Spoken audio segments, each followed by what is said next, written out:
اعوذ باللہ من الشیطان الرجیم بسم اللہ الرحمن الرحیم الحمد للہ رب اشرح لی صدری ویسر لی امری واحلل عقدۃ من لسانی یفقہوا قولی۔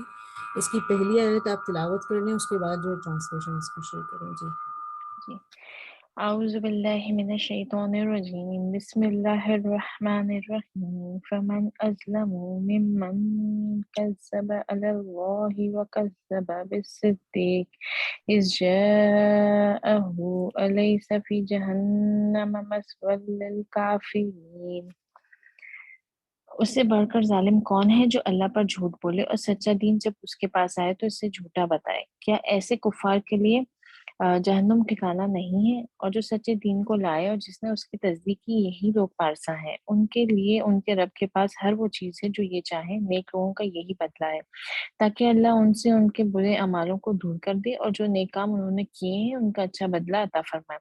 کیا اللہ اپنے بندوں کے لیے کافی نہیں؟ یہ لوگ آپ کو اللہ کے سوا اوروں سے ڈرا رہے ہیں، اور جس سے اللہ گمراہ کر دے اس کی رہنمائی کرنے والا کوئی نہیں، اور جسے اللہ ہدایت دے اسے کوئی گمراہ کرنے والا نہیں۔ کیا اللہ غالب اور بدلہ لینے والا نہیں ہے؟ اگر آپ ان سے پوچھیں کہ آسمان اور زمین کو کس نے پیدا کیا ہے تو یقیناً وہ یہی جواب دیں گے کہ اللہ نے۔ آپ ان سے کہہ دیجئے کہ اچھا یہ تو بتاؤ جنہیں تم اللہ کے سوا پکارتے ہو، اگر اللہ مجھے نقصان پہنچانا چاہے تو کیا یہ اس کے نقصان کو ہٹا سکتے ہیں، یا اللہ مجھ پر مہربانی کا ارادہ کرے تو کیا یہ اس کی مہربانی کو روک سکتے ہیں؟ آپ کہتے ہیں کہ اللہ مجھے کافی ہے، توکل کرنے والے اسی پر توکل کرتے ہیں۔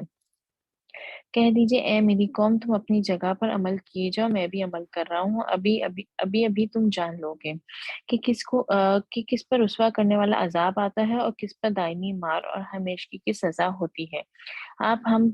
آپ پر ہم نے حق کے ساتھ یہ کتاب لوگوں کے لیے نازل فرمائی ہے، پس جو شخص راہ راست پر آ جائے اس کے اپنے لیے نفع ہے، اور جو گمراہ ہو جائے اس کی گمراہی کا وبال اسی پر ہے، جی، تو یہاں ان کا پر ذمہ دیکھیں دار نہیں۔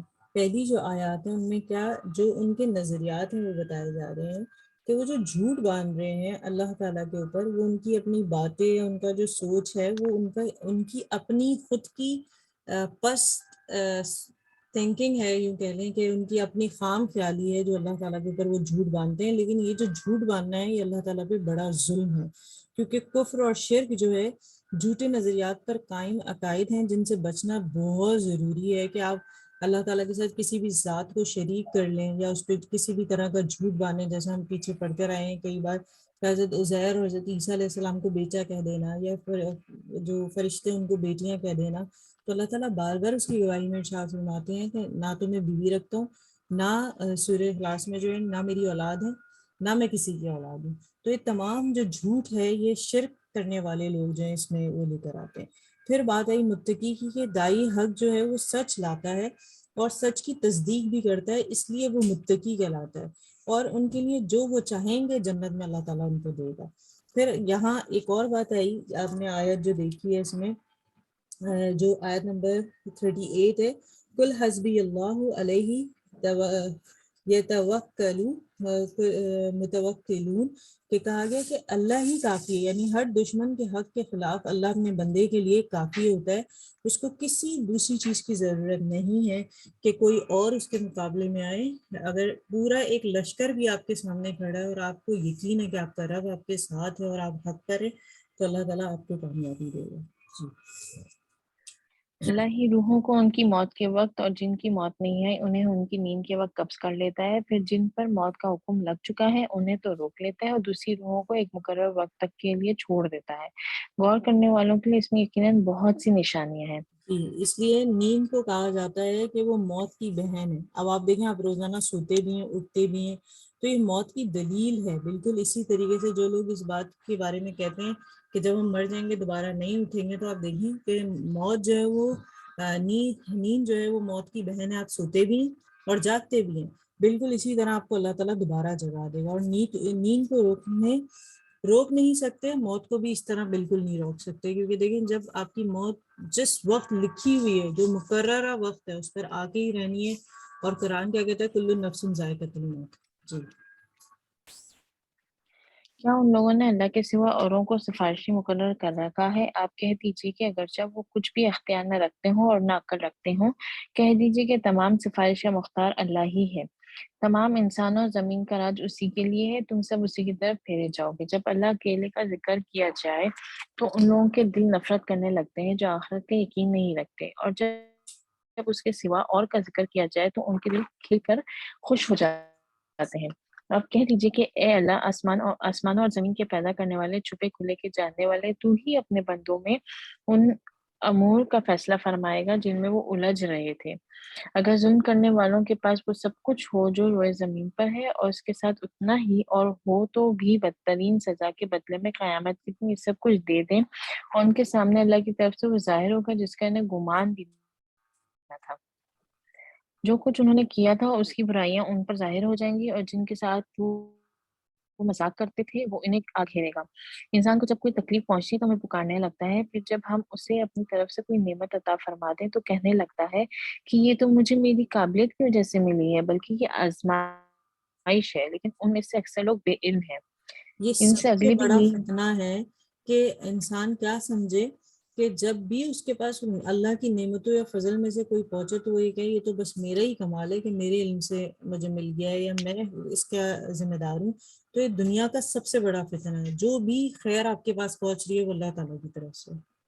جی ان سے اگلے بھی یہی بات کہہ چکے ہیں، بس ان کی کارروائی ان کے کچھ کام نہ آئی۔ پھر ان کی ہوئی تمام برائیاں ان پر آ پڑی، ان میں سے جو بھی گناہگار ہیں ان کی ہوئی برائیاں بھی اب ان پر آ پڑیں گی، اور یہ ہمیں ہرا دینے والے نہیں۔ کیا انہیں یہ معلوم نہیں کہ اللہ جس کے لیے چاہے روزی کشادہ کر دیتا ہے اور تنگ بھی؟ ایمان لانے والوں کے لیے اس میں نشانیاں ہیں۔ میری جانب سے کہہ دو کہ اے میرے بندوں، جنہوں نے اپنی جانوں پر زیادتی کی ہے، تم اللہ کی رحمت سے نا امید نہ ہو جاؤ، بالیقین اللہ سارے گناہوں کو بخش دیتا ہے، واقعی وہ بڑی بخشش، بڑی رحمت والا ہے۔ جی اس میں تم آیت سب نمبر جو 52 ہے اس کو نوٹ کر لیں، جو رزق کے حوالے سے ہے، اور 53 بھی، کہ کیا کہا جا رہا ہے، قل یا عبادی الذی اسرفوا علی انفسہم لا تقنطوا من رحمت اللہ ان اللہ یغفر الذنوب جميعا انہ هو الغفور الرحیم۔ کہ دیکھیں یہاں پر ہمیں بتایا جا رہا ہے کہ یہ آیت جو ہے نا اللہ کی امید سے بھری ہوئی ہے۔ کیا بتایا جا رہا ہے کہ بڑے سے بڑا گناہ بھی ہو جائے اگر غلطی سے آپ سے، تو اللہ کی جو رحمت ہے اس سے مایوس نہ ہو، بلکہ اللہ تعالیٰ کی طرف رجوع کریں اور اس کے فرما بردار بن جائیں اور معافی مانگیں۔ کیوں؟ کیونکہ اللہ تعالیٰ جو معافی طلب کرتا ہے اسے معاف کر دیتا ہے۔ کیوں؟ کیونکہ وہ غفور الرحیم ہے۔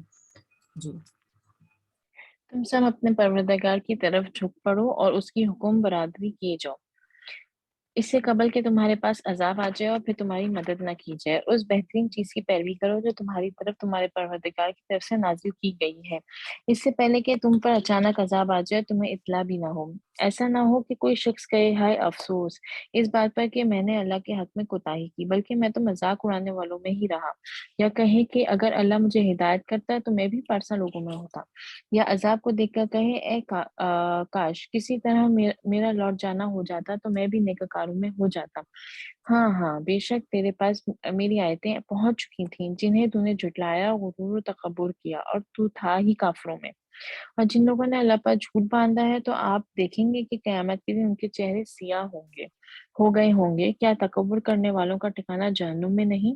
اور جن لوگوں نے پرہیزگاری کی انہیں اللہ ان کی کامیابی کے باعث بچا لے گا، انہیں کوئی برائی چھو بھی نہ سکے گی اور نہ وہ کسی طرح غمگین ہوں گے۔ جی یہاں پر دیکھیں، ایک تو ان کی حسرتیں بھی بتائی جا رہی ہیں کہ اگر وہ جو ہے آج گناہ کے نشے سے نکل کر روش نہ بدلی انہوں نے، تو افسوس کرنے کے سوا ان کے پاس اور پچھتاوے کے سوا کچھ نہیں بچے گا۔ اور ان کے جو اعمال ہیں، شرک اگر انہوں نے نہ چھوڑا تو سارے ضائع ہو جائیں گے، کیونکہ شرک کرنا ایسا ہے کہ آپ نے اللہ کی قدر نہیں کی۔ لیکن جو اللہ کی قدر جانتا ہے، اللہ کو واحد لا شریک مانتا ہے، اس کی احکامات جو قرآن میں بتائے گئے ہیں اس پر عمل کرتا ہے، تو اس کے لیے پھر جنت ہے اور وہ متقی ہے۔ جی اللہ ہر چیز کا پیدا کرنے والا ہے، وہی ہر چیز پر نگہبان ہے۔ آسمانوں اور زمین کی کنجیوں کا مالک وہی ہے۔ جن جن لوگوں نے اللہ کی آیتوں کا انکار کیا وہی خسارہ پانے والے ہیں۔ آپ کہہ دیجئے اے جاہلوں، کیا تم مجھ سے اللہ کے سوا اوروں کی عبادت کا کہتے ہو؟ یقیناً تیری طرف بھی اور تجھ سے پہلے کے تمام نبیوں کی طرف بھی وحی کی گئی ہے کہ اگر تو نے شرک کیا تو بلاشبہ تیرا عمل ضائع ہو جائے گا، اور بالیقین تو ضیاع کاروں میں سے ہو جائے گا۔ بلکہ تو اللہ ہی کی عبادت کر اور شکر کرنے والوں میں سے ہو جا۔ اور ان لوگوں نے جیسی قدر اللہ کی کرنی چاہیے تھی نہیں کی۔ ساری زمین قیامت کے دن اس کی مٹھی میں ہوگی اور تمام آسمان اس کے داہنے ہاتھ میں لپٹے ہوئے ہوں گے۔ وہ پاک اور برتر ہے ہر اس چیز سے جسے لوگ اس کا شریک بنائیں۔ اور سور پھونک یہ دیا بہت جائے گا، پس پیاری آیت ہے، 67 آیت کو آپ نوٹ کر لیں، اور اس کے جو آغاز وما قدر اللہ حق قدری ہی، اور انہوں نے ان لوگوں نے اللہ کی قدر ہی نہ جانی جیسے کہ اس کی قدر کرنے کا حق تھا۔ یہ آیت واقعی کبھی کبھی رلا دینے والی ہے کہ اللہ تعالیٰ جس لائق عبادت ہے، اگر آپ اس کو اس جگہ پہ نہیں رکھ رہے، وہ خالق ہے، اگر آپ اس کو اس کی جگہ پہ نہیں رکھ رہے، اس سے بڑا کوئی ظلم نہیں ہے اور ناقدری کوئی ناقدری نہیں ہے۔ اور پھر کیا کہا گیا کہ اس کی قدرت کاملہ کا حال یہ ہے کہ قیامت کے روز پوری زمین اس کی مٹھی میں ہوگی اور آسمان اس کے دستے راست میں لپٹے ہوئے ہوں گے۔ آپ سوچیں کتنی بڑی زمین ہے، اور ہماری نظر جہاں تک جاتی ہے کبھی آپ نے اس کا اینڈ دیکھا؟ نہیں۔ آپ دیکھیں اسی طرح آسمان کا کوئی اینڈ ہے، لیکن آپ سوچیں کہ وہ کتنی بڑی ذات ہے کہ وہ اس طرح مٹھی میں دبا لے گی۔ مٹھی میں آپ کس چیز کو دباتے ہیں؟ جو چھوٹی سی چیز ہوتی ہے۔ جی اور سور پھونک دیا جائے گا، پس آسمانوں اور زمین والے سب بے ہوش ہو کر گر پڑیں گے، مگر اللہ جسے چاہے پہ دوبارہ سور پھونکا جائے گا، پس وہ ایک دم کھڑے ہو کر دیکھنے لگ جائیں گے، اور زمین اپنے پروردگار کے نور سے جگمگا اٹھے گی۔ نامہ اعمال حاضر کیے جائیں گے، نبیوں اور گواہوں کو لایا جائے گا، اور لوگوں کے درمیان حق کے ساتھ فیصلے کر دیے جائیں گے، اور ان پر ذرا بھی ظلم نہ ہوگا۔ اور جس شخص نے جو کچھ کیا ہے پھر بھرپور دے دیا جائے گا، اور لوگ جو کچھ کر رہے ہیں وہ بخوبی جاننے والا ہے۔ دیکھیں اس میں جو کافروں لفظ کے استعمال ہوا ہے عربی میں وہ کیا ہے؟ نفخ فی الصوری فصائقہ۔ یہ جو سور ہوگا، یہ جب پھونکا جائے گا تو سارے لوگ کیا ہوں گے کہ وہ گر جائیں گے، اور اس کے بعد کیا ہوگا؟ اس کے بعد سارے بے ہوش ہو جائیں گے۔ جب دوسری دفعہ سور پھونکا جائے گا سارے کھڑے ہو جائیں گے۔ کہا جاتا ہے ان دونوں جو سور ہیں ان کے درمیان کا جو فاصلہ ہے، لفظ تو اس کے اندر اس طرح استعمال ہوتا ہے، ہم نہیں جانتے وہ مہینے ہوں گے، دن ہوں گے یا سال ہوں گے، لیکن یہ دو سور اس طرح پھونکے جائیں گے، پہلے میں بے ہوش ہو جائیں گے اور پھر سارے ایک ساتھ کھڑے ہو جائیں گے، اگلے پچھلے سارے لوگ۔ جی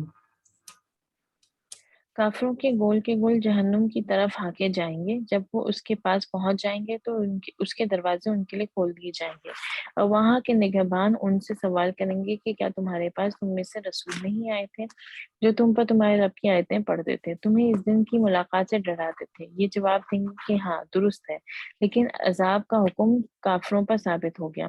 کہا جائے گا کہ اب جہنم کے دروازوں میں داخل ہو جاؤ جہاں ہمیشہ رہو گے، بس سرکشوں کا ٹھکانہ بہت ہی برا ہے۔ اور جو لوگ اپنے رب سے ڈرتے تھے ان کے گروہ جنت کی طرف روانہ کیے جائیں گے، یہاں تک کہ جب اس کے پاس آ جائیں گے اور اس کے دروازے کھلے ہوئے ہوں گے، اور وہاں کے نگہبان ان سے کہیں گے تم پر سلام ہو، تم پاکیزہ ہو، تم اس میں ہمیشہ کے لیے چلے جاؤ۔ یہ کہیں گے کہ اللہ کا شکر ہے جس نے ہم سے اپنا وعدہ پورا کیا اور ہمیں اس زمین کا وارث بنا دیا کہ جنت میں جہاں چاہے رہیں۔ بس عمل کرنے والوں کا کیا ہی اچھا بدلہ ہے۔ یہاں اور پر تو کیا فرشتوں چیز کو ہے اللہ کے کہ اب لوگ گروہ میں آگے جا رہے ہیں، جن کی جو دلچسپیاں، جو انٹرسٹ تھے، جو نظریات تھے، ان کی بنا پر گروہ میں جہنم اور جنت کی طرف جا رہے ہیں، بلکہ یوں کہیں کہ ہاکے جا رہے ہیں۔ جہنم کے دروغہ جو ہیں وہ اپنے کام کر رہے ہوں گے، اور جو رسولوں کے آنے کے بارے میں پوچھے گا، جبکہ جنت کا دروغہ سلامتی کے ساتھ انہیں مطلب ویلکم کر رہا ہوگا، اور جہنم کا جو ہے وہ اپنا کر رہا ہوگا، تو سارے لوگ گروپ میں جا رہے ہوں گے اس طرف۔ جی اور تو فرشتوں کو اللہ کے عرش کے ارد گرد حلقہ باندھے ہوئے اپنے رب کی حمد و تسبیح کرتے ہوئے دیکھے گا، اور ان میں انصاف کا فیصلہ کیا جائے گا، اور کہہ دیا جائے گا کہ ساری خوبی اللہ ہی کے لیے ہے جو تمام جانوں کا پالنہار ہے۔ جی یہ بھی آخری آیت بڑی پیاری ہے۔ کیا کہا گیا اس کے اندر کہ تم دیکھو کہ فرشتے عرش کے گرد حلقہ بنائے ہوں گے، اپنے رب کی حمد و تسبیح کر رہے ہوں گے، لوگوں کے درمیان ٹھیک ٹھیک حق کے ساتھ فیصلہ چکا دیا جائے گا، پکار دیا جائے گا کہ حمد ہے رب العالمین کے لیے، مطلب اس دن جو ہے سارے فیصلے کر دیے جائیں گے۔ تو الحمدللہ یہاں ہماری سورہ کمپلیٹ ہوگی۔ یہاں ہماری سورہ مومن شروع ہو رہی ہے، یہ جو ہے مکی سورہ ہے، اس کی آیتیں بھی جو ہیں وہ 85 ہیں، رکوعات 9 ہیں۔ تو آپ میں سے جو پڑھنا چاہتا ہے وہ آگے اس کی ٹرانسلیشن کرنا شروع کریں۔ جی سدرا۔ بسم اللہ الرحمن الرحیم۔ سورہ مومن۔ حامیم یہ کتاب اللہ کی طرف سے اتری ہوئی ہے جو کہ غالب خوب جاننے والا ہے، گناہوں کو بخشنے والا، توبہ قبول کرنے والا، سخت سزا دینے والا، قدرت والا، اس کے علاوہ کوئی معبود نہیں، اسی کی طرف لوٹ کر جانا ہے۔ اللہ کی آیتوں میں صرف وہی لوگ جھگڑا کرتے ہیں جنہوں نے کفر کیا، سو کہیں آپ کو ان کا شہروں میں چلنا پھرنا دھوکے میں نہ ڈال دے۔ ان سے پہلے نوح کی قوم اور ان کے بعد بھی بہت سے لشکر تکذیب کر چکے ہیں، اور ہر امت نے اپنے پیغمبر کے متعلق یہ ارادہ کیا کہ انہیں پکڑ لیں اور وہ جھوٹے جھگڑے کرنے لگے تاکہ ان کے ذریعے حق کو اس کی جگہ سے ہلا دیں، سو میں نے انہیں پکڑ لیا تو کیا ہوا میرا سزا دینا۔ اسی طرح کافروں کے متعلق آپ کے رب کی یہ بات ثابت ہو گئی کہ وہ اہل جہنم ہے۔ سو فرشتے عرش کو اٹھائے ہوئے ہیں اور جو اس کے ارد گرد ہے وہ اپنے رب کی تعریف کے ساتھ اس کی تسبیح بیان کرتے ہیں اور اس پر ایمان لاتے ہیں اور اہل ایمان کے لیے مغفرت طلب کرتے ہیں۔ پروردگار تو اپنی رحمت اور علم کے اعتبار سے ہر چیز سے زیادہ وسیع ہے، سو تو ان لوگوں کو معاف فرما دے جو توبہ کر لیں اور تیرے راستے کی پیروی کرنے لگے اور انہیں جہنم کے عذاب سے بچا لے۔ جی میں پروردگار دیکھیں انہیں جو پہلی آیت ہے حامیم کے بعد تنزیل الکتاب من اللہ العزیز العلیم، یہ قرآن کی حوالے سے ہے کہ اس کتاب کا نزول اللہ کی طرف سے ہے جو زبردست ہے، سب کچھ جاننے والا ہے۔ اب یہاں اللہ تعالیٰ کی صفات بتائی جا رہی ہیں، کیا بتائی گئی؟ غافر الذنبی مطلب گناہ معاف کرنے والا، وقابل التوبی اور توبہ قبول کرنے والا، شدید العقاب سزا دینے والا، ذی الطول مطلب بڑا فضل کرنے والا، لا الہ الا ہو علیہ المسیح، کہ پھر اس کے بعد بتایا گیا کوئی معبود نہیں سوائے اللہ تعالیٰ کے۔ تو یہاں اللہ تعالیٰ کی تمام صفات بتائی گئی، اور اس کے بعد جو ابھی آیت تلاوت کی جا رہی ہے اس میں دیکھیں کتنی ساری جو ہے بتائی جا رہی ہیں۔ جو حاملین عرش کے اہل ایمان ہوں گے ان کی یہ دعا ہوگی، ربنا وسعت کل شیء رحمتا وعلما علما فاغفر للذین تابوا واتبعوا سبیلک وقیہم عذاب الجحیم۔ یہ 7ویں آیت ہے اس کی سورہ مومن کی، تو اسے نوٹ کر لیں۔ اور آگے والی بھی جو آ رہی ہے دعا اس کے اندر بھی دیکھیں جنت کے بارے میں مانگی جا رہی ہے۔ تو یہ بہترین دعائیں ہیں جو اللہ تعالیٰ نے ہمیں سکھائی ہیں، جو ہمیں مانگنی چاہیے، تو انہیں آپ نوٹ کر لیجیے۔ جی پروردگار انہیں ہمیشہ رہنے کے ان باغات میں داخل فرما دے جس کا تو نے ان سے وعدہ کیا ہے، اور انہیں بھی جو ان کے آباء و اجداد، بیویوں اور اولاد میں سے اس کے اہل ہوں۔ بے شک تو غالب حکمت والا ہے، اور انہیں پریشانیوں سے بچا لے، اور تو اس دن جس شخص کو پریشانیوں سے بچا لے تو گویا تو نے اس پر رحم فرما دیا، اور وہی بڑی کامیابی ہے۔ بے شک جن لوگوں نے کفر کیا انہیں پکارا جائے گا کہ اللہ کی بیزاری تمہاری اپنی ذات سے بیزار ہونے سے زیادہ بڑی تھی۔ جب تمہیں ایمان کی طرف دعوت دی جاتی تھی تو تم کفر کرتے تھے۔ وہ کہیں گے کہ پروردگار تو نے ہمیں 2 مرتبہ موت دی اور 2 مرتبہ ہمیں زندگی دی، ہم اپنے گناہوں کا اعتراف کرتے ہیں تو کیا نکلنے کا کوئی راستہ ہے؟ یہ اس وجہ سے ہے کہ جب بھی اکیلے اللہ کو پکارا جاتا تو تم کفر کرتے تھے، اور اگر اس کے ساتھ شرک کیا جاتا تو تم فوراً مان لیتے تھے۔ سو قوم اس اللہ کا ہے جو سب سے برتر سب سے بڑا ہے۔ اللہ وہی ہے جو تمہیں اپنی نشانیاں دکھاتا ہے اور تمہارے لیے آسمان سے رزق اتارتا ہے، اور نصیحت وہی حاصل کرتا ہے جو رجوع کرتا ہے۔ سو تم دین کو اللہ کے لیے خالص کرتے ہوئے اسی کو پکارا کرو، اگرچہ کافروں کو ناگوار گزرے۔ وہ بلند درجات والا ہے، عرش کا مالک ہے، اپنے حکم سے اپنے بندوں میں سے جس پر چاہتا ہے روح کو اتارتا ہے تاکہ وہ ملاقات کے دن سے ڈرائے، جس دن وہ سب نمایاں ہوں گے۔ اللہ پر ان میں سے کچھ بھی مخفی نہ ہوگا۔ آج کس کی حکومت ہے؟ اس اللہ کی جو اکیلا سب پر غالب ہے۔ آج ہر نفس کو اس کے کیے کا بدلہ دیا جائے گا، آج کسی پر ظلم نہ ہوگا، بے شک اللہ جلد حساب لینے والا ہے۔ اور آپ انہیں قریب آنے والے دن سے ڈرا دیجئے جب دل اچھل کر حلق میں آ جائے گا، جسے وہ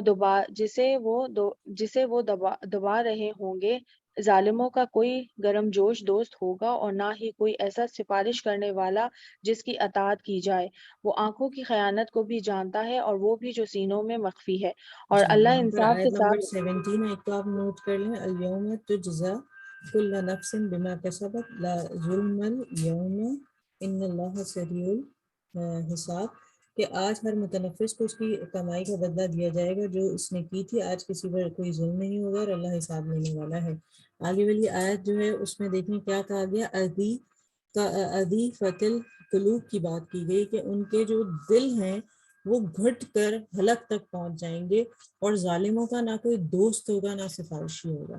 تو یہ جو آیت نمبر 18 ہے، اور پھر اس کے بعد دیکھیں، اور پھر 19 میں کیا کہا گیا کہ کوئی بھی چیز جو ہے نا وہ پھر اس دن مطلب نگاہوں سے، اللہ کی نگاہوں سے چوری نہیں کر سکتے، وہ اس پہ خائف نہیں ہو سکتے۔ جی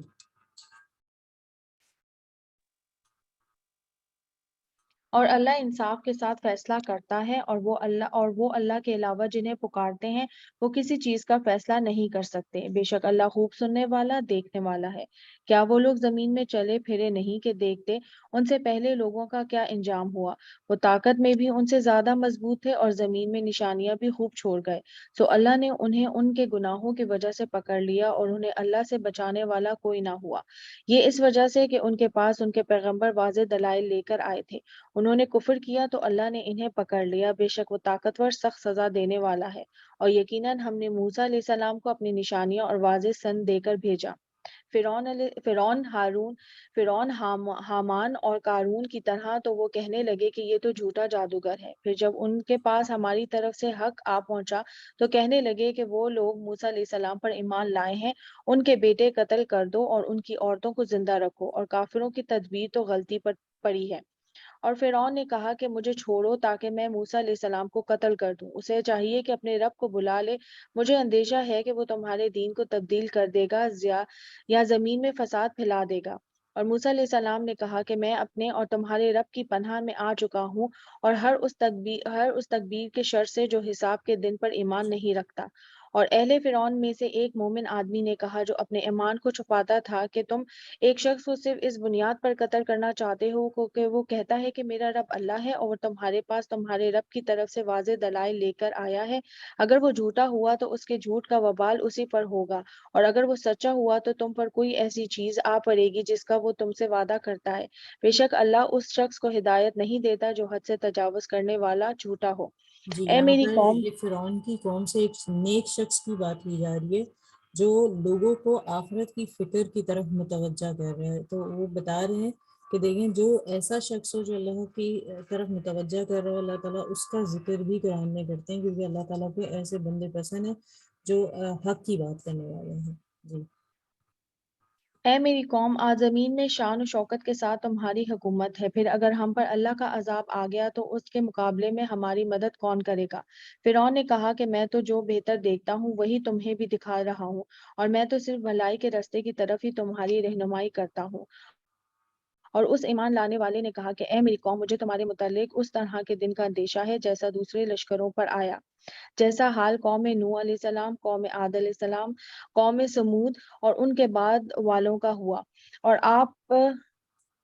اور اللہ اپنے بندوں پر ظلم نہیں کرنا چاہتا۔ اور اے میری قوم، مجھے تمہارے متعلق ایک پکار کے دن کا اندیشہ ہے، جس دن تم پیٹ پھیر کر بھاگو گے، تمہیں اللہ نے بچانے والا کوئی نہ ہوگا، اور اللہ سے گمراہ کر دے اسے کوئی ہدایت نہیں دے سکتا۔ اور یقیناً اس سے پہلے تمہارے پاس یوسف بھی واضح دلائل لے کر آ چکے ہیں، پھر تم ان چیزوں کے حوالے سے بھی مسلسل شک میں پڑے رہے جو وہ تمہارے پاس لائے تھے، یہاں تک کہ جب وہ فوت ہو گئے تو تم کہنے لگے کہ اللہ ان کے بعد کوئی پیغمبر ہرگز نہیں بھیجے گا۔ اسی طرح اللہ اسے گمراہ کرتا ہے جو حد سے تجاوز کرنے والا، شک میں مبتلا ہو۔ جو لوگ اللہ کی آیتوں کے حوالے سے اپنے پاس آنے والی کسی دلیل کے بغیر جھگڑتے ہیں، اللہ کے یہاں اور اہل ایمان کے یہاں وہ بڑی بیزاری کی بات ہے۔ اسی طرح اللہ ہر تکبر کرنے والے ہر سرکش آدمی کے دل پر مہر لگا دیتا ہے۔ اور فرعون کہنے لگا کہ اے حامان، میرے لیے ایک اونچا محل تعمیر کر تاکہ میں راستوں پر چڑھ سکوں، یعنی آسمان کے رستوں پر، پھر موسیٰ علیہ السلام کے معبود کو جھانک کر دیکھوں، اور میں تو اسے جھوٹا سمجھتا ہوں۔ اسی طرح فرعون کے لیے اس کی بدعملی کو مزین کر دیا گیا اور اسے رستے سے روک دیا گیا، اور فرعون کی تدبیریں برباد ہونے کے لیے ہی تھیں۔ اور اس ایمان لانے والے نے کہا کہ اے میری قوم، میری پیروی کرو، میں نیکی کے رستے کی طرف تمہاری رہنمائی کروں گا۔ اے میری قوم، دنیا کی یہ زندگی تو محض ساز و سامان ہے، ہمیشہ رہنے کا گھر تو آخرت ہے۔ جو شخص برائی کرے یہاں گا دیکھیں اسے اس اس کے آیت سے ہمیں کیا پتہ چل رہا ہے کہ یہ جو راہ ہدایت یہی ہے کہ انسان دنیا کی زندگی کو عارضی ٹھکانہ سمجھے اور آخرت کو ہمیشہ کا گھر، تو اس کی زندگی سکون سے گزر سکتی ہے، اور اگر وہ دنیا ہی کو سب کچھ سمجھ لیتا ہے تو پھر اس کی آخرت خراب ہو جاتی ہے۔ جی یہ آیت نوٹ کر لیجیے گا۔ جو شخص برائی کرے گا تو اسے اس کے برابر ہی بدلہ دیا جائے گا، اور جو شخص نیک اعمال کرے گا، خواہ وہ مرد ہو یا عورت، اس حال میں کہ وہ مومن ہو، تو ایسے ہی لوگ جنت میں داخل ہوں گے جہاں انہیں بے حساب رزق دیا جائے گا۔ اور اے میری قوم، مجھے کیا ہوا کہ میں تمہیں نجات کی طرف بلا رہا ہوں اور تم مجھے جہنم کی طرف بلا رہے ہو؟ تم مجھے اس بات کی دعوت دے رہے ہو کہ میں اللہ کے ساتھ کفر کروں اور ان چیزوں کو اس کے ساتھ شریک ٹھہراؤں جن کا مجھے علم ہی نہیں ہے، اور میں تمہیں اس زبردست کی طرف بلا رہا ہوں جو نہایت بخشنے والا ہے۔ کوئی شک نہیں کہ تم مجھے جس چیز کی دعوت دے رہے ہو، دنیا اور آخرت میں اس کی کوئی پکار نہیں ہے، اور یہ کہ ہمیں اللہ ہی کی طرف لوٹ کر جانا ہے، اور یہ کہ حد سے تجاوز کرنے والے ہی اہل جہنم ہیں۔ عنقریب تم وہ باتیں یاد کرو گے جو میں تم سے کہہ رہا ہوں، اور میں اپنا معاملہ اللہ کے سپرد کرتا ہوں، بے شک اللہ اپنے بندوں کو خوب دیکھ رہا ہے۔ سو یہ آپ اللہ نے دعا نوٹ کر لیں، افوض امری الی اللہ ان اللہ بصیر بالعباد، کہ جب کبھی کوئی مسئلہ ایسا پیش آ رہا ہے کہ آپ کے معاملات ہیں اور لوگ دنیا میں نہیں سمجھ پا رہے اور آپ اپنا معاملہ اللہ کے حوالے کر رہے ہیں، تو یہ دعا سب سے بہترین دعا ہے، اس کو نوٹ ڈاؤن کر لیجیے۔ یہ آیت نمبر 44 ہے جی۔ سو اللہ نے اسے ان کے مکر کی برائیوں سے بچا لیا، اور اہل فرعون پر بدترین عذاب الٹا آ پڑا۔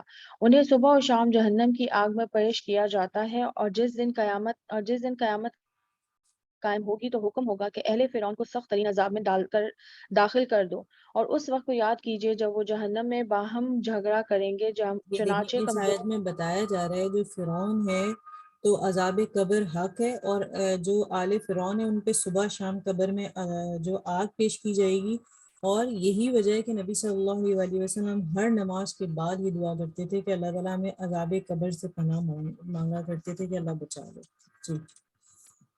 اور اس وقت کو یاد کیجئے جب وہ لوگ جہنم میں باہم جھگڑیں گے، چنانچہ کمزور لوگ تکبر کرنے والوں سے کہیں گے کہ ہم تو تمہارے تابع تھے، تو کیا اب تم ہم سے آگ کا کوئی حصہ دور کر سکتے ہو؟ بڑا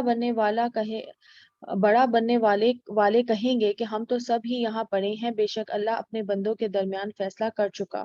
اور جو لوگ جہنم میں ہوں گے وہ داروغہ جہنم سے کہیں گے کہ اپنے رب سے دعا کرو وہ ایک دن کے لیے ہی ہمارے عذاب میں تخفیف کر دے۔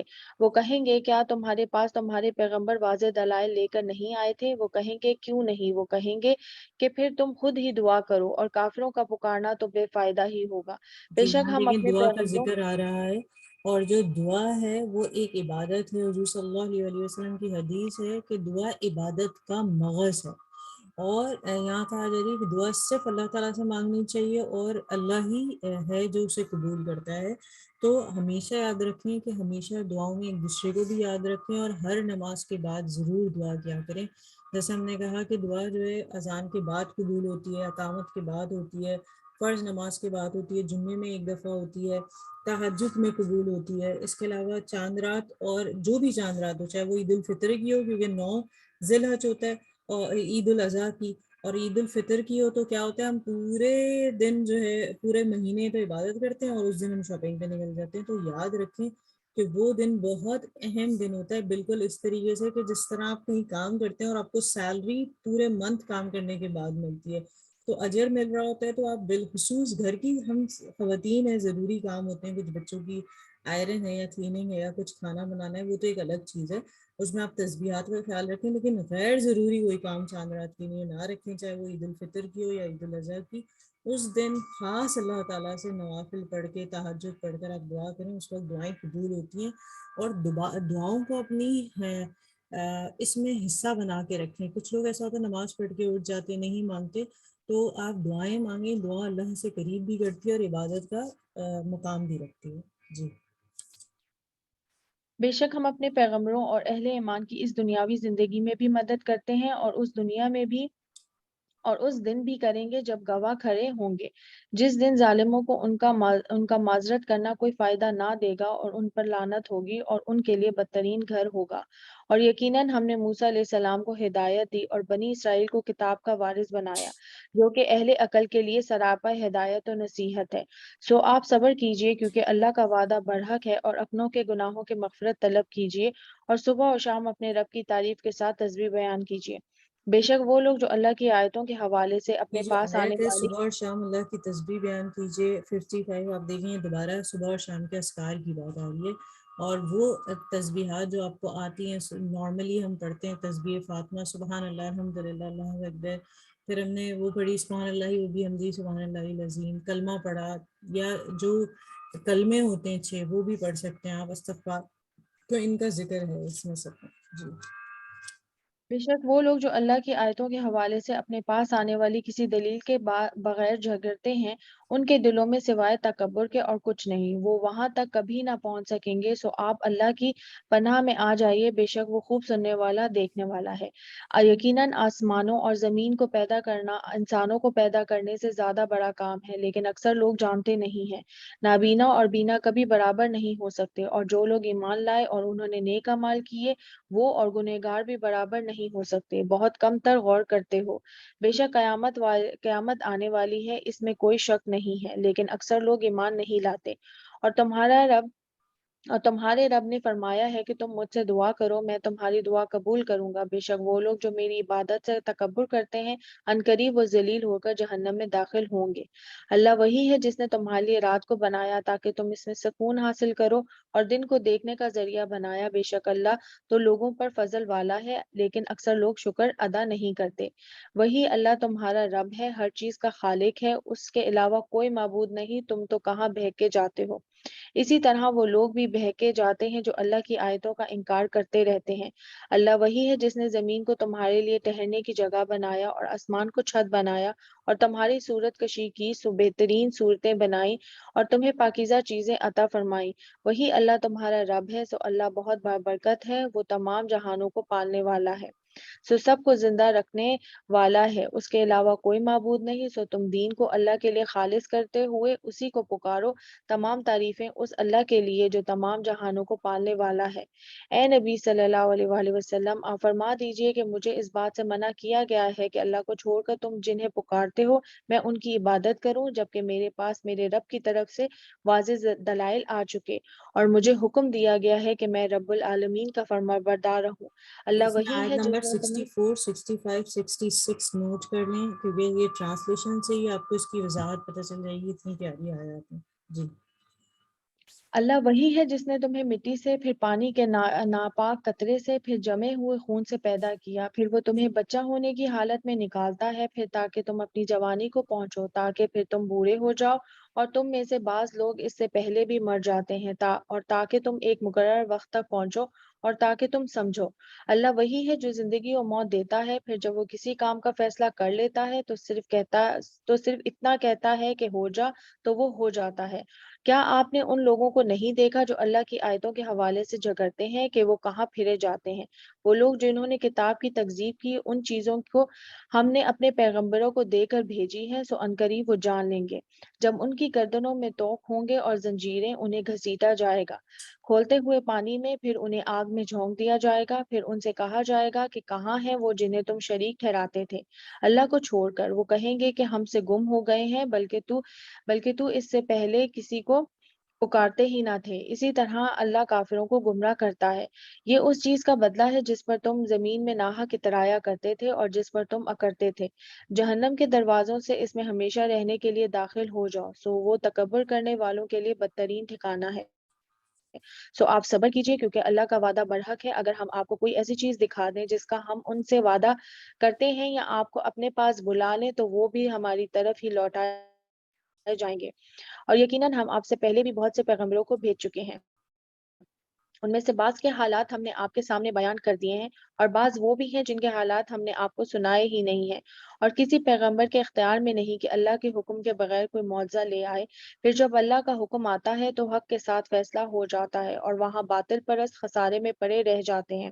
اللہ وہی ہے جس نے تمہارے لیے چوپائے بنائے تاکہ تم ان میں سے بعض سواری کرو اور ان میں سے بعض کو کھاتے بھی ہو، اور تمہارے لیے ان میں بہت سے فائدے ہیں، اور تاکہ ان پر سوار ہو کر ان ضروریات تک پہنچ سکو جو تمہارے دلوں میں ہو، اور ان پر نیز کشتیوں پر تم سوار کیے جاتے ہو، اور وہ تمہارے اپنے قدرت کی نشانیاں دکھاتا ہے، تو تم اللہ کی کون کون سی نشانیوں کا انکار کرو گے؟ تو کیا وہ لوگ زمین میں چلے پھرے نہیں کہہ دیتے ان سے پہلے لوگوں کا کیا انجام ہوا؟ وہ تعداد میں ان سے زیادہ اور طاقتور اور طاقت میں ان سے زیادہ مضبوط تھے، اور زمین میں نشانیاں بھی خوب چھوٹ گئے۔ پھر جو کچھ وہ کماتے رہے وہ ان کے کچھ کام نہ آ سکا۔ پھر جب ان کے پاس ان کے پیغمبر واضح دلائل لے کر آئے تو وہ اس علم پر اترانے لگے جو ان کے پاس تھا، اور وہ چیز ان پر الٹی آ پڑی جس کا وہ مذاق اڑایا کرتے تھے۔ پھر جب انہوں نے ہمارا عذاب دیکھا تو کہنے لگے کہ ہم اس اللہ پر ایمان لے آئے جو اکیلا ہے، اور ہم نے اس چیزوں کا انکار کر دیا جنہیں ہم اللہ کے ساتھ شریک ٹھہراتے تھے۔ سو ان کا ایمان ان کے کچھ کام نہ آیا جب انہوں نے ہماری عذاب کو دیکھ لیا۔ یہ اللہ کا دستور اس کے بندوں میں جاری رہا ہے، اور یہی کافر خسارے میں پڑے رہ گئے۔ جی، یہاں صدق پہ اللہ دیکھیں اللہ العظیم۔ تعالیٰ نے تمام جو ہے نا ان کے معاملات بتانے کے بعد بتایا کہ اللہ تعالیٰ کی یہ سنت ہے کہ جب انسان اللہ واحد اللہ شریک کو نہیں مانتا، نبی صلی اللہ علیہ وسلم کی سنت پہ نہیں چلتا، قرآن کے احکامات پر عمل نہیں کرتا، تو اللہ تعالیٰ کی یہ سنت ہے اسے لے جاتا ہے اور دوسری کام پر لے جاتا ہے۔ الحمدللہ یہاں ہماری یہ سورہ کمپلیٹ ہو گئی ہے، اور الحمدللہ اس پارے کا ہمارا سلس بھی ہو گیا ہے۔ ایک رک رہتا ہے، یا تو ہم اس کو اتنا ہی رکھتے ہیں آج اور پھر کل باقی پڑھتے ہیں، یا اگر آپ لوگوں کو لگتا ہے کہ ایک چھوٹا سا رک ہے، مشکل سے 15 منٹس 10 to 15 منٹس لگتے ہیں، تو اسے کمپلیٹ کر لیتے ہیں تاکہ ہم سیٹرڈے اپنی دعا کر سکیں۔ تو آپ بتائیے آگے اس کو کنٹینیو کر لیں یا ادھر یہ اسٹاپ کرتے ہیں؟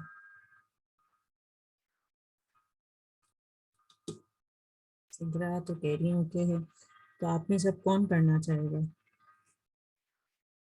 ہوا ہے ابھی آگے؟ ہوا آپ پڑھیں گی؟ آپ کی تھوڑی ماشاءاللہ ریڈنگ تھوڑی سی فاسٹ ہے باقی سے۔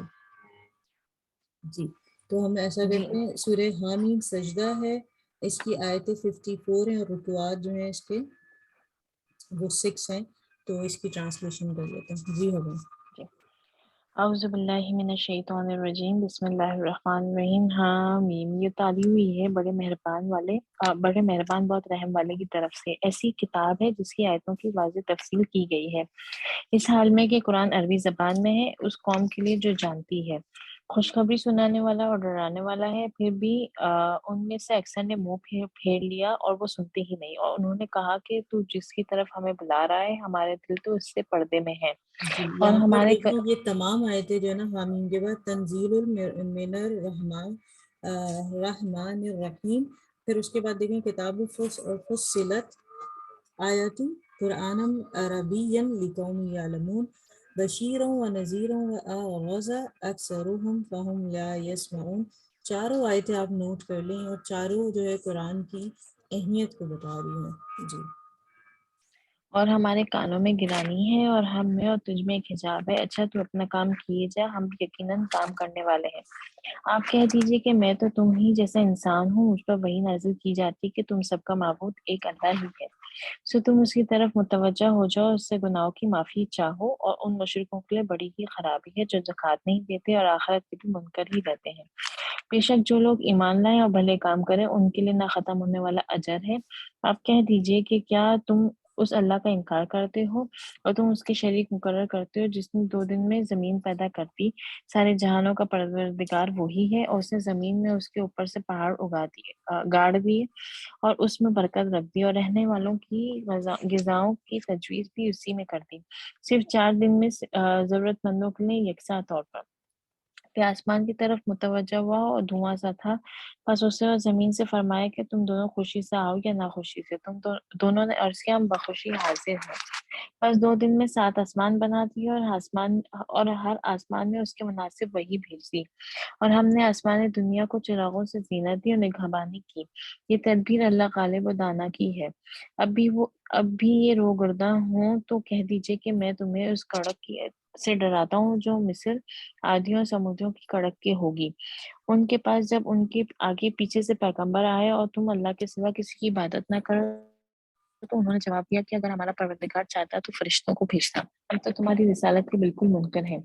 اب عاد نے تو بلا وجہ زمین میں سرکشی شروع کر دی اور کہنے لگے کہ ہم سے زور آور کون ہے؟ کیا انہیں یہ نظر نہ آیا کہ جس نے انہیں پیدا کیا ہے وہ ان سے بہت ہی زیادہ زور آور ہے، اور وہ آخر تک ہماری آیتوں کا انکار ہی کرتے رہے۔ بلاخر ہم نے ان پر ایک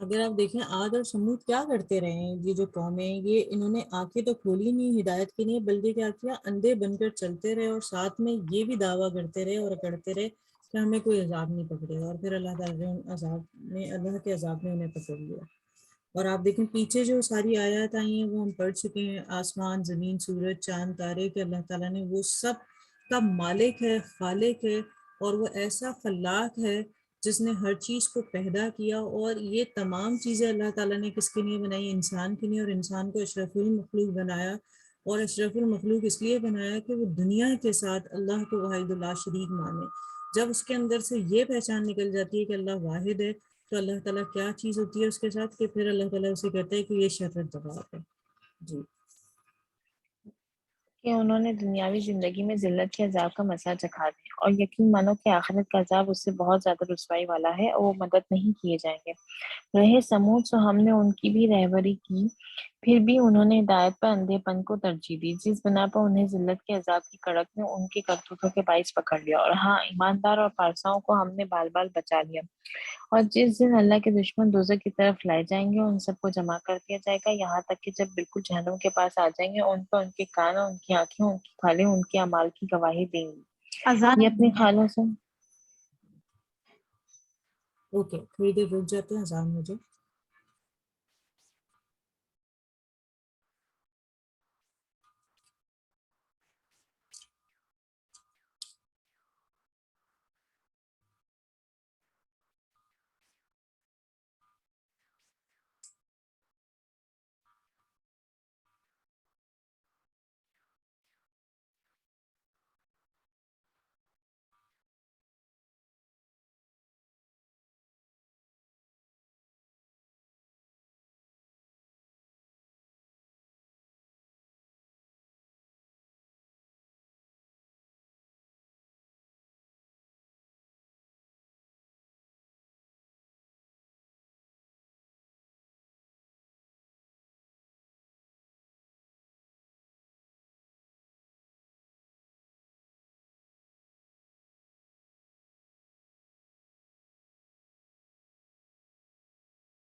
کمپلیٹ ہو گئی ہے اذان؟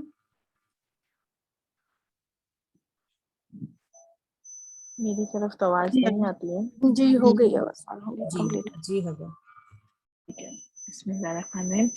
یہ اپنی خالوں سے کہیں گے کہ تم نے ہمارے خلاف شہادت کیوں دی؟ وہ جواب دیں گے کہ ہمیں اس اللہ نے قوت گویا عطا فرمائی جس نے ہر چیز کو بھولنے کی طاقت بخشی ہے، اسی نے تمہیں اول مرتبہ پیدا کیا، اسی کی طرف تم سب لوٹائے جاؤ گے، اور تم اپنی امالیاں اس وجہ سے پوشیدہ رکھتے ہی نہ تھے کہ تم پر تمہارے کان اور تمہاری آنکھیں اور تمہاری کھالیں گواہی دیں گی۔ ہاں، تم یہ سمجھتے رہے کہ تم جو کچھ بھی کر رہے ہو اس میں سے بہت سے اعمال سے اللہ بے خبر ہے۔ تمہاری اسی بدگمانی نے جو تم نے اپنے رب سے کر رکھی تھی تمہیں ہلاک کر دیا، اور بالآخر تم ضیاء کاروں میں ہو گئے۔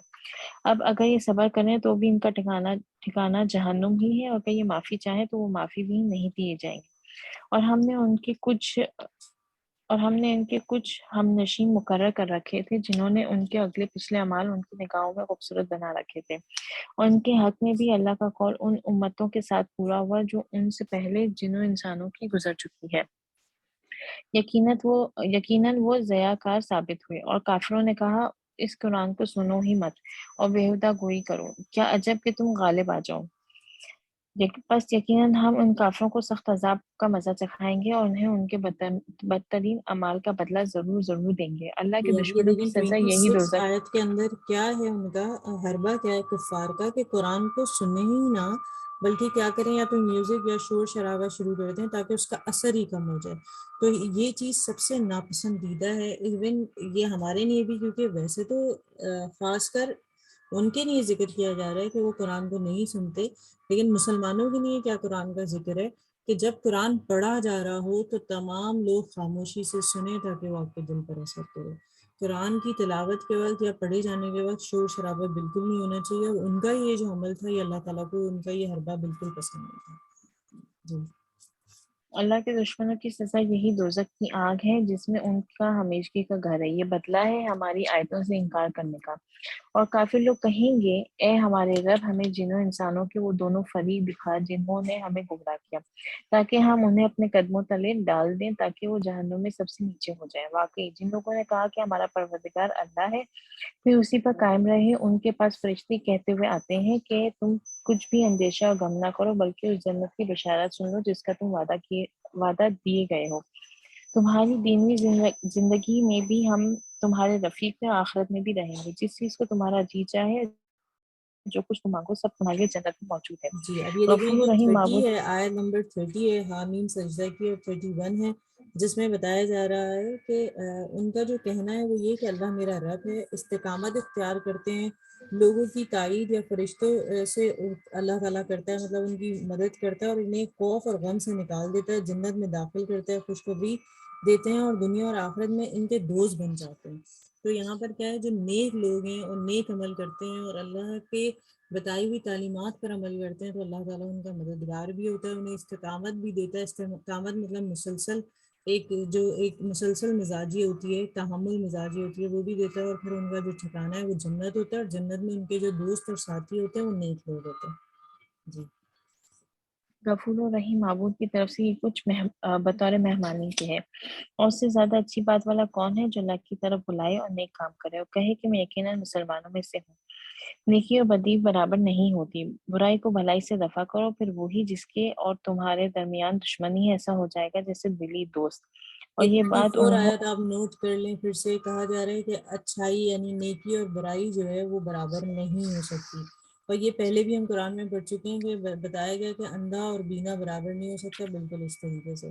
پھر ہمیں ایک اصول بتایا گیا، وہ کیا ہے کہ تم بدی کو اس کی نیکی سے دفع کرو، جو بہترین ہے تم دیکھو گے کہ تمہارے ساتھ جس کی عداوت ہوئی تھی وہ جگری دوست بن جائے گا۔ تو یہاں پر ایک بتایا جا رہا ہے جب آپ کسی کی غلط بات کا جو برائی کا جواب نیکی اور بھلائی سے دیتے ہیں تو کیا ہوتا ہے، کتنی بھی عداوت ہو وہ محبت میں بدل جاتی ہے۔ جیسے ایک بڑا اچھا کال ہے کہ جو جنگیں نفرت سے نہیں جیتی جاتی وہ محبت سے جیتی جاتی ہے۔ تو کوشش کریں لوگوں کے اندر پیار بانٹیں اور محبت کے ساتھ رہیں۔ جی اور یہ بات انہی کو نصیب ہوتی ہے جو صبر کریں، اور اس سے سوائے بڑے نصیب والوں کو کہ کوئی نہیں پا سکتا۔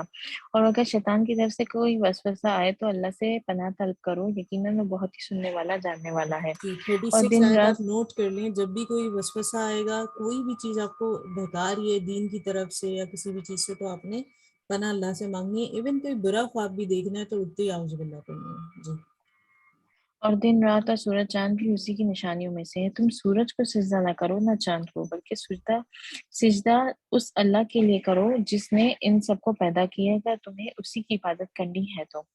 پھر بھی اگر یہ کفر و غرور کریں تو وہ فرشتے جو آپ کے رب کے نزدیک ہیں وہ تو رات دن اس کی تسبیح بیان کر رہے ہیں اور کسی وقت بھی نہیں اکتاتے۔ جی یہاں پر اس اللہ کی سجدہ تلاوت آ رہی ہے آگے نا، یہ کر لیجئے۔ اور آپ یہ دیکھیں کہ اللہ تعالیٰ ارشاد فرما رہے ہیں ان آیات میں کہ اللہ ان ساری چیزوں کا خالق ہے، تو تم اس خالق کی پوجا کرو نہ کہ اسم کی کرو۔ مطلب صرف عبادت جو کی جائے گی وہ اللہ تعالیٰ کی جائے گی، یہ تو اللہ تعالیٰ کی بنائی ہوئی مخلوقات ہیں۔ تو یہ جو آیت آ رہی ہے آیت نمبر 38، اس پر ہمارا سجدہ ہے، اور یہ آیتیں نوٹ کر لیجیے۔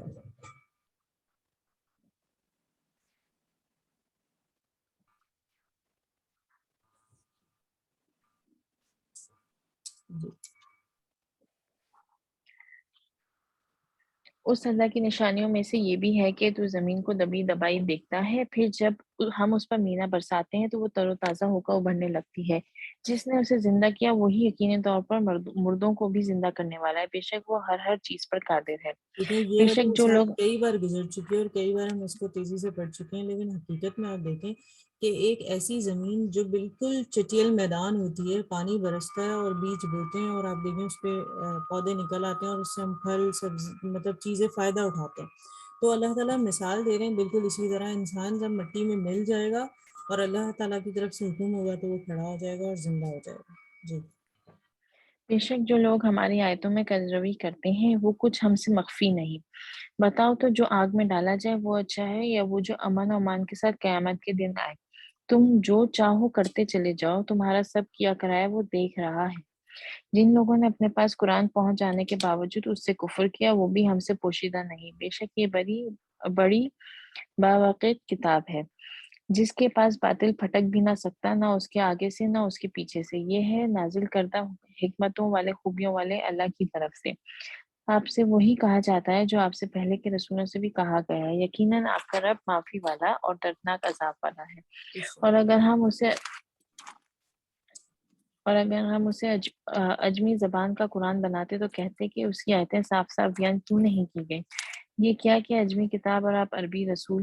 آپ کہہ دیجئے کہ یہ تو ایمان والوں کے لیے ہدایت و شفا ہے، جو ایمان نہیں لاتے ان کے کافروں میں تو بہرا پن اور بوجھ ہے، اور یہ ان پر اندھا پن ہے. یہ وہ لوگ ہیں جو کسی بہت دور دراز جگہ سے پکارے جا رہے ہیں. یقیناً ہم نے موسیٰ کو کتاب دی تھی، سو اس میں بھی اختلاف کیا گیا، اور اگر وہ بات نہ ہوتی جو آپ کے رب کی طرف سے پہلے ہی مقرر ہو چکی ہے تو ان کے درمیان کبھی کا فیصلہ ہو چکا ہوتا. یہ لوگ تو اس سے شک اور بے چینی میں ہیں. جو شخص نیک کام کرے گا تو اپنے نفع کے لیے، اور جو برا کرے گا اس کا وبال بھی اسی پر ہے، اور آپ کا رب بندوں پر ظلم کرنے والا نہیں. جی یہ 46 آیت جو یہ نوٹ کر لیجیے آپ. اور اس کے بعد دیکھیں قرآن کے بارے میں یہ جو بھی کچھ روی اختیار کر رہے ہیں اور جو باتیں کر رہے ہیں وہ ان کی اپنی من گھڑت ہے، اور وہ جو جھوٹ باندھتے ہیں وہ تمام چیزیں یہ ہے کہ اس سے پہلے انبیاء کے ساتھ بھی وہ یہی کر چکے ہیں. ہم قرآن میں ابھی پڑھ کر آئے کہ اللہ تعالیٰ ارشاد فرما رہے ہیں قرآن تو میں نے نازل کیا، اگر یہ قرآن کا اختلاف کرتے ہیں اور قرآن کے خلاف بات کرتے ہیں تو اس کا مطلب یہ ہے کہ یہ مجھے بھی جھٹلا رہے ہیں.